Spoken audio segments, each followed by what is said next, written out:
Huyu mwanamke aliweza kuuza utu wake mtandaoni ili aweze kupata pesa, lakini cha ajabu ni kwamba hata hizo pesa nyingi ambazo alizipata kupitia mtandao wake wa kijamii alishia kuziona tu kwenye simu yake, kwa sababu hakufanikiwa kuzitoa in cash kwa sababu ya upumbavu wake mwenyewe. Sasa nakupa story ya huyu mwanamke anaitwa Nadia kutokea Zimbabwe, alafu utajifunza kitu kikubwa sana. Mimi ni CK, kama ni mgeni hapa make sure una subscribe kwenye CK Stories. So huyu mwanamke anaitwa Nadia na maarufu sana pale Facebook wanamfahamu kwa jina la Queen Nadia. Umeona, amekuwa ni mwanamke ambaye anaposti video fupi sana, yani wale wanawake ambao wamepata bahati ya kipekee sana kuweza kuingiza pesa kwa muda mchache, lakini kwa njia ambayo sio halali kabisa. So hata mimi mwenyewe nafanya story, lakini sikupendezwa kabisa kuifanya story, lakini kwa sababu inaelimisha ndani yake, nataka nikupe mafunzo. Kwa hiyo chukua mafunzo, achana na mambo ya kipumbavu ambayo alikuwa anafanya Nadia.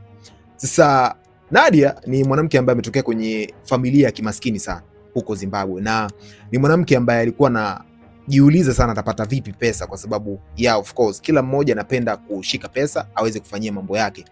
Sasa Nadia akaja kupata idea kwamba kumbe kwenye mitandao ya kijamii kunalipa, yani kuna baadhi ya mitandao ya kijamii inalipa pesa mtu akiposti content yake kama ni nzuri na itapendwa na watu wengi.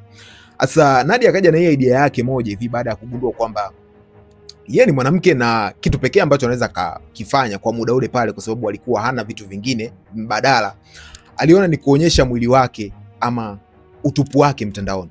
So aliamua kutumia mtandao wa kijamii wa Facebook, ama sasa hivi wanauita Meta, kwa ajili ya kufanyia hiyo kazi, na aliona asiende kwenye platforms ambazo zinafanya mambo, zile platform ambazo zinaposti ama zinaruhusu watu kuposti picha za utupu, ili aweze ingiza pesa kupitia hizo platforms nyingine, kwa sababu wanafanya wazungu sana kwenye hizo platforms. So ameona kwamba huko sitopata fan base kwa haraka sana, sasa nataka nitumie hizi platform ambazo zinafahamika. Akaona Facebook ndio sehemu pekee. So alianza kuposti video zake fupi kama sekunde 10 tu. Yes, amekaa kwenye gari yake, I don't know ni gari yake ama ni gari tu ambayo ni rafiki yake ama ya jirani, au ni bovu nimekaa sehemu anajua mwenyewe. Sasa alikuwa akikaa pale anajifanya kama anazuga na angalia kitu, huku amevalia sketi ambayo ndani yake hakuna nguo ya ndani. Unaona? So baada ya sekunde kadhaa kama ya pili, ya tatu, ya nne, ya tano, anafunua mapaja yake, yani anakuonyesha utupu wake. Umeona? So hii iliwavutia wanaume wengi sana kwenye mtandao wa Facebook baada ya kuona kwamba mbona kama huyu mwanamke unafahamu udhaifu wa mwanaume ni kuona mwanamke maumbile yake yale ya ndani ama yale ya mafichoni. So iliwavutia sana wanaume wengi baada ya kumwona Nadia anafanya hichi kitendo, na huwezi kuamini ndani ya mwezi mmoja Nadia alikuwa na followers milioni 4.2 katika mtandao wake wa Facebook. Unaona? Na hii ilizidi kuvutia watu wengi sana, na ukiangalia video yake moja unatamani kuangalia na nyingine na nyingine. Anafanya kitu gani? Kumbuka kwamba haongei, hafanyi kitu chochote, na video haifiki hata dakika moja. Anakaa pale sekunde 5 mpaka 10. Alafu kwenye sekunde kati ya zile mbili, kwenye hiyo sekunde 10, zile sekunde 2 anafunua mapaja yake. Yani unaona unaona nunu yake ama unaona tunda lake, alafu utabaki tu okay, ngoja niangalie na video nyingine. Hii ilifanya Nadia kwenye video zake aweze kufikisha zaidi ya watazamaji milioni 1 na zaidi ya hapo. Yani views zilikuwa sio chini ya 500,000. Unaona? Yani video zake ambazo zilikuwa hazina viewers kabisa ni 500,000. Yani hapo hiyo ndo video ambayo haijatazamwa sana, lakini video nyingi zilikuwa zinaenda mpaka milioni 2, milioni 3, na watu walikuwa wanaangalia tu hiyo content yake yeye kuweza kuonyesha tunda lake ama kuonyesha nunu yake. Sasa hii ni kitu ambayo ilimuingizia faida Nadia kwa muda mfupi sana, kwa sababu imagine ndani ya mwezi mmoja aliweza kupata viewers kwenye hiyo page yake ya Facebook 1.5 billion. Watu bilioni 1.5 waliweza kutazama video zake kwa pamoja, lakini pia ukiangalia alikuwa ameshaingiza followers milioni 4.2 katika page yake Facebook. Lakini alivyoenda mbali zaidi ni kwamba hizi content zilianza kumlipa, ni zilianza kumpatia pesa. So kwenye baadhi ya videos ambazo zilikuwa zimeenda viral zaidi zilimpatia kiasi kikubwa sana cha pesa. Hasa kitu ambacho Nadia alikuwa anakosea ni alianza kuonyesha mapato ambayo anayapata kupitia page yake ya Facebook, kupitia zile video zake ambazo anaonyesha nunu. Yani alianza ku screenshot dashboard ya Facebook page yake kuonyesha mapato, lakini pia watu ambao wanatazama video zake kwa ujumla. Na kilichoshangaza watu wengi ni baada ya kuona kwamba Nadia kupitia hizi video zake ndani ya mwezi mmoja aliweza kuingiza takriban pesa za Kimarekani, na maanisha dola 82,000 ambazo ukizileta kwa pesa ya Kitanzania ni milioni 222 pesa ya Kitanzania na pointi zake huko. So unaweza kuona ni pesa nyingi sana ambazo Nadia alikuwa anaingiza kupitia content yake hii ambayo haitumii hata dakika moja na haongei, yeye ni kuonyesha nunu yake kwa sekunde 2 na kutoka, lakini pesa aliyokuwa anaingiza ni pesa nyingi sana, kitendo ambacho kilikuwa kinawashangaza watu wengi kwamba inawezekanaje huyu mwanamke hii idea ilipata wapi? Na ukiangalia kweli baadhi ya video za Nadia za kitambo unaweza kuona background ambayo alikuwa anarekodia video zake, inaonekana kabisa ni mtu ambaye alikuwa ametokea kwenye maisha ya chini kidogo, kwa sababu mazingira yalikuwa sio rafiki sana. Sasa baada ya kuanza kupost video nyingi zaidi, akaona okay, hii iwe kazi yangu ya moja kwa moja, kwa sababu watu wanaonekana wamependezwa na hii content ya mimi kuonyesha nunu yangu.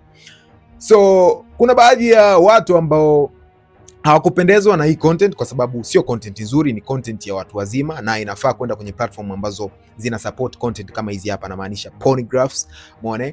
Lakini yeye aliamua kuweka kwenye platform ambayo watu wengi sana wanajumuika huko kwa ajili ya kukutana na marafiki zao, kuwasiliana, lakini pia kufanya biashara. Yeye pia akaamua kuweka hizi content kama vile sehemu yake ya maisha kwenye page yake ya Facebook. Sasa kuna baadhi ya content creators walijitokeza kutokea baadhi ya nchi tofauti na kusema kwamba hawajafurahishwa wala kupendezwa na kitu ambacho anakifanya Nadia, na wengi walikuwa wanaomba raia waweze kuripoti page yake ili iweze kufungwa, kwa sababu sio kitu kizuri kwenye jamii yeye kuonyesha utupu wake, umeona, kwa sababu inawafanya pia wanawake wengine waweze kupata vishawishi kwamba kumbe Nadia analipo kwa kuonyesha nunu yake, ngoja na sisi tuanze kurekodi, umeona. So ilikuwa leti picha nzuri kwenye jamii. So baadhi ya content creators walianza kumreport Nadia, lakini guess what?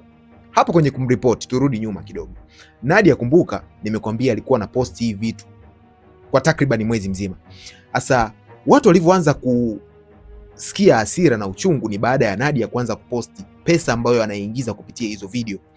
So baada ya kuanza kuposti ile dashboard yake kwamba na nimefikisha hichi kiasi cha pesa, amazing guys, watu walikuwa hawapendi, especially content creators wakubwa, kwa sababu unakuta mtu ana miaka hata 5 kwenye page yake ya Facebook na ana struggle kutengeneza content, anatumia pesa nyingi kutengeneza content yake, lakini hajawahi kuingiza pesa ambayo Nadia ameingiza ndani ya mwezi mmoja tu, umeona, na mwezi wenyewe ulikuwa hujakatika bado.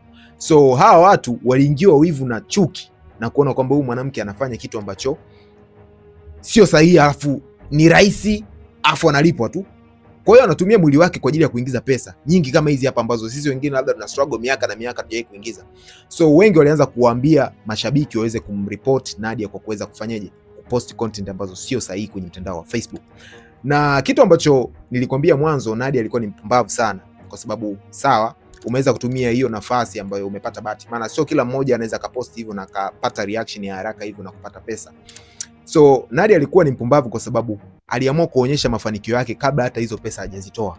Na kumbuka kwamba kwenye mitandao ya kijamii mingi ambayo inalipa, unapewa pesa yako baada ya mwezi, umeona, baada ya zile siku 28 ama 31. So Nadia kwenye mtandao wa Facebook alitakiwa kulipwa ndani ya siku 28 ambazo alikuwa ameanza kufanya hizo content zake, lakini yeye alivyokuwa mpumbavu, kwenye tarehe 10 na kitu akaanza kushare mapato ambayo anayapata kupitia page yake ya Facebook kwa kuposti nunu yake. So watu waliona kwamba okay, Nadia deserve kupata hii pesa kwa sababu anafanya content easy, lakini pia content ambayo watu wengi walichukulia kama ni ya kudhalilisha ama ya kumdhalilisha mwanamke, which is ni kweli na sio kitu ambacho kilikuwa kinastahili kwenye page ya Facebook, lakini wengi waliamua kumreport kwa sababu ya chuki na wivu wa pesa ambayo alikuwa anaingiza Nadia kwa kipindi kifupi. So cha ajabu ni kwamba Facebook waliweza kuishusha hiyo page ya Nadia baada ya watu wengi sana kuripoti, na Nadia aliweza kupoteza pesa yake ambayo ni shilingi za Kitanzania milioni 222 na pointi zake, kwa sababu tu ya kuonyesha mafanikio yake kabla hata hajayashika ama kuyafaidi mwenyewe. So Nadia alibaki tu kwamba kwa hiyo ndo inaishia hivi? Ndio, kwa sababu Facebook wameshusha page yake na hakuweza kupata hiyo pesa. Amepoteza followers ambao waliweza kumfollow watu wengi sana, wakiwa wanaume na wanawake pia, wakishangaa kwamba Nadia anafanya kitu gani. Lakini pia kitu ambacho watu wengi kimewaumiza ni kwamba kwa nini watu hawakuweza kumripoti kipindi cha mwanzo kabisa, yani zile tarehe kuanzia labda tarehe 1 mpaka tarehe 10 na kitu hapo ambapo alikuwa hajaposti mapato yake. Kwa nini watu hawakujitokeza kwanza kumripoti? Wameanza kumripoti baada ya kuweza kuonyesha kwamba anaingiza kiasi fulani cha pesa kupitia hizo content. So hichi ni kitu ambacho kimeumiza watu wengi sana, na lengo la kufanya hii video ni kuambia kwamba siku zote hakikisha hauposti mafanikio, hauonyeshi mafanikio yako kabla ya mwenyewe kuyafaidi. Imagine Nadia angekuwa ametoa hizi pesa na akaonyesha sasa kwenye mitandao ya kijamii, sasa hivi angekuwa na saidia familia yake, lakini pia ameweza kujiondoa kwenye dimbwi la mawazo ambao ameingia sasa hivi, kwa sababu kupoteza zaidi ya milioni 200 na afu ulikuwa umeziingiza kwa mwezi mmoja tu, unaweza ukawa kichako. So Nadia amepoteza pesa zake kwa design hiyo hapo, lakini pia hakukata tamaa na alirejea tena kwenye mtandao wake wa Facebook na akacreate page nyingine ambayo sasa hivi anajiita Nadia TV, ambayo pia anaendelea kuposti nunu yake. So ameona kama vile huu ni mtaji ama ni mchezo, kwa sababu ameshajua hichi ndio kitu ambacho kinaingiza pesa kwa haraka. Ameamua kurudi tena kule na anawaambia watu kwamba huo ni mwili wake na atafanya anavyojisikia.